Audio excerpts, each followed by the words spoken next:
যে আমাকে দুইজন ফেরেশতা দুই হাত ধরে টেনে নিয়ে যাচ্ছে। দেখি একটা লোক চিত হয়ে শুয়ে আছে, আর পাশে একটা লোক পাথর দিয়ে তার মাথাকে ভেঙে চৌচির করে দিচ্ছে।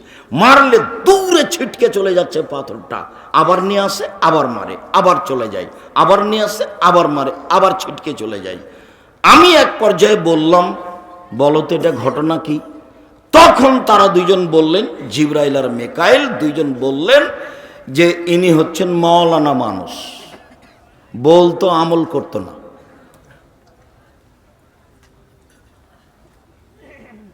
আবু হুরায়রা রাদিয়াল্লাহু তাআলা আনহু বলেন, আল্লাহ নবী বলেছেন, জাহান্নামে যখন মাওলানা সাহেবকে দেওয়া হবে তখন মাওলানা সাহেবের নাড়ি ভুঁড়ি বের হয়ে ঝুলতে থাকবে আর ও ঘুরবে।